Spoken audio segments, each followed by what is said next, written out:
열심히 만나 열심히 만나 말씀과 기도가 내리고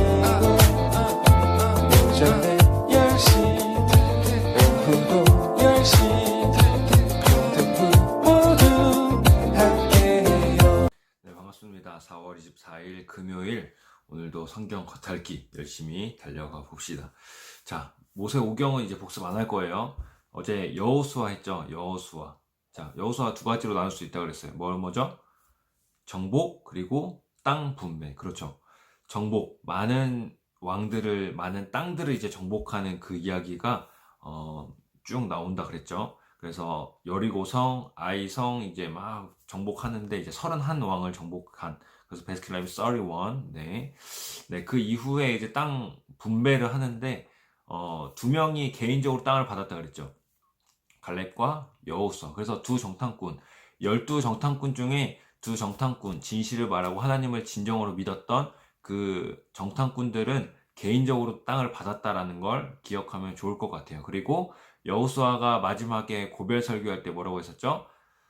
너희가 섬길 신을 택하라. 나와 내 집은 여호와만 섬기겠다. 이 고백, 정말 멋있는 고백인 것 같아요. 네, 아무튼 이 여호수아는 이렇게 간단하게 또 볼 수 있습니다. 자, 오늘은 또 사사기죠. 사사기. 사사기는 핵심은 딱 하나예요. 사사기의 핵심. 자기 소견에 오른 대로 행했다.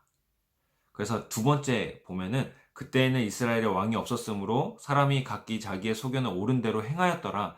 이게 사실 사사기의 핵심 말씀이에요. 그래서 이 말씀을 붙들고 이제 사사기를 읽으면 좋을 것 같아요.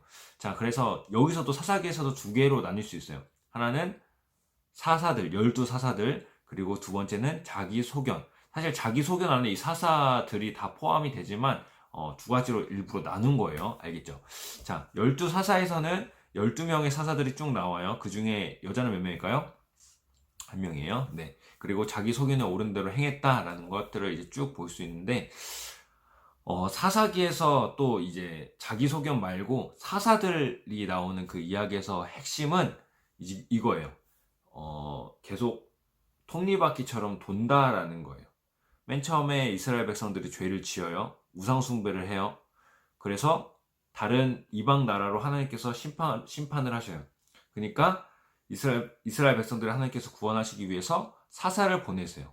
사사를 보내주셔서 평온한 삶을 살아요. 평온한 삶을 살다가 또 우상숭배를 하고 죄를 짓고 또 이방 나라로 하나님 심판하시고 또 사사를 택하셔서 구원하시고 또 평안한 삶을 사는, 이렇게 계속 반복되는 그러한 삶이 바로 사사들의 이야기다라고 볼 수 있습니다. 알겠죠? 그래서 이 두 가지 핵심을 가지고 사사기를 읽으면 참 쉽게 그리고 재미있게 읽을 수 있어요. 자, 그래서 12사사부터 들어가도록 하겠습니다. 자, 1장과 2장에서는 그 전에 여호수아에 나오는 그 책에 나오는 것들이 좀 복습이 되는, 그래서 여호수아가 2장에서 또 죽게 되는 그 장면이 계속해서 복습이 되고 있어요. 네, 그리고 이후에 이제 우상 숭배를 함으로 인해서 사사들이 등장하는 것들을 볼 수 있는데 12명의 사사, 저는 팁으로 외웠거든요. 오세, 삼드기, 돌랴, 입산, 엘압삼, 이렇게 외웠거든요. 굳이 사실 안 외워도 돼요. 근데 중요한 사람 몇 명만 이제 짚어줄게요. 자, 먼저는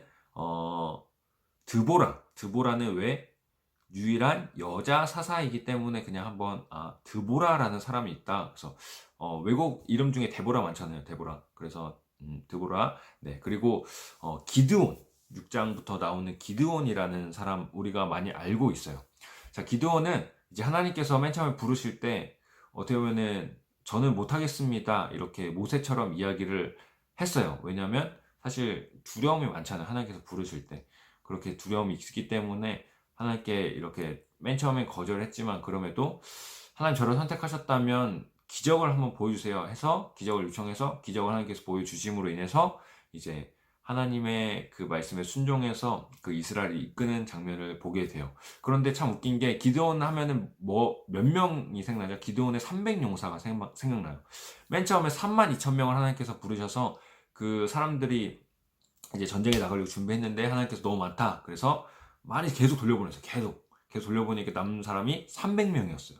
300명으로 뭘 할 수 있겠어요? 미디안이랑 이제 엄청난 군대와 이제 싸우는데 300명 가지고 뭘 할 수 있겠어요? 그런데 하나님께서는 그 300명만으로도 횃불과 항아리만 들고, 다른 것도 공격하려고 무기를 드는 것도 아니고 횃불과 항아리만 들고 이제 쳐들어가서 이기는 그 장면, 바로 그래서 기드온과 300용사. 이 말씀을 사실 어릴 때부터 친구들이 많이 들었을 수도 있는데, 아무튼 이 기드온이 바로 사사라는 걸 알면 좋을 것 같습니다. 자, 그리고 입다라는 사람 혹시 아나요? 입다라는 사람이 이제 암몬과의 전투에서 이제 하나님께 한 서원을 해요. 하나님, 제가 저기 그 암몬과 싸워서 이겨서 이제 돌아왔을 때 가장 먼저 본 사람을 하나님께 제물로 바치겠습니다. 이렇게 서원을 해요. 근데 돌아와서 전쟁에 이겨서 돌아오니까 가장 먼저 누가 반겨주죠? 자신의 딸이 반겨줘요. 참 슬프긴 하지만 자기의 서원대로 하나님께 그 딸을 바치는 장면이 나와요. 자, 그런데 참 웃긴 게, 하나님께서 그 딸을 정말 기쁘게 받으셨을까요? 그 당시에 우상 할 때 이제 자신의 자녀를 그 우상에게 바치는 것이 가장 큰 순종이었거든요. 어떻게 보면 그 우상 숭배했던 거지요. 이 입다도 그냥 우상처럼 하나님도 그렇게 섬겼던 거예요. 그렇기 때문에 사실은 안 좋게 볼 수 있지만, 그럼에도 자기가 서원했기 때문에 온전히 바치는 것들을 볼 수 있습니다.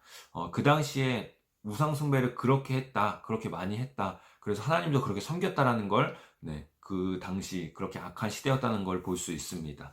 그리고 우리가 너무나 잘 아는 삼손, 마지막 사사예요. 마지막 사사.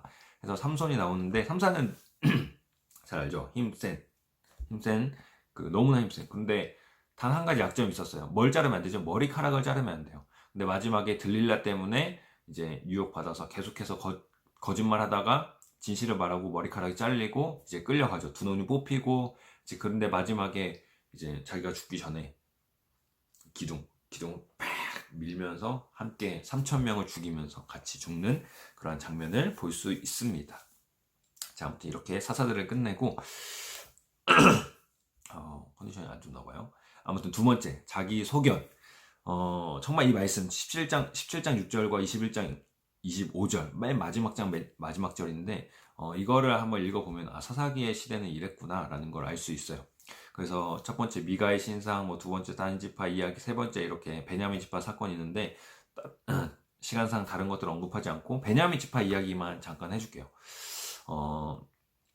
어떤 레위 지파 사람이 이제 첩과 함께 이제 어디를 갔어요. 가서 이제 잠을 자려고 하는데, 이제 베냐민 지파 쪽이었어요. 베냐민 지파 사람들이 와가지고 너 나와라 이렇게 하니까 안 된다 해서 첩을 줬어요. 첩을 주니까 이제 밤새 강간을 하고 괴롭혔어요. 그러다 보니까 이 여인이 새벽에 그렇게 힘들게 하다가 죽게 됐어요. 그래서 그 레위 지파 그 남자가 그 시체를 이제 12조각 내서 각 지파 12지파의 그 시체들을 다 보내요.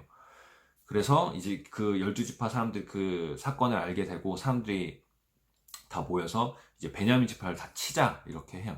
그래서 베냐민 지파를 치는데, 정말 웃긴 게 12지파 대 한 지파잖아요. 그런데 12지파가 맨 처음에 져요. 참 웃기죠. 아무튼 그 다음에 다시 쳐들어가서 이제 이기는데, 베냐민 지파도 사실 이스라엘 백성이잖아요. 어떻게 보면 이스라엘 백성인데 막 다 죽이다가, 정말 많이 죽였어요. 몇십만 명을 막 죽이다가 600명밖에 안 남았을 때, 근데 우리 사람들이잖아, 우리 이스라엘 백성들이잖아 해서 갑자기 멈춰요. 600명만 남겨놓고, 남자.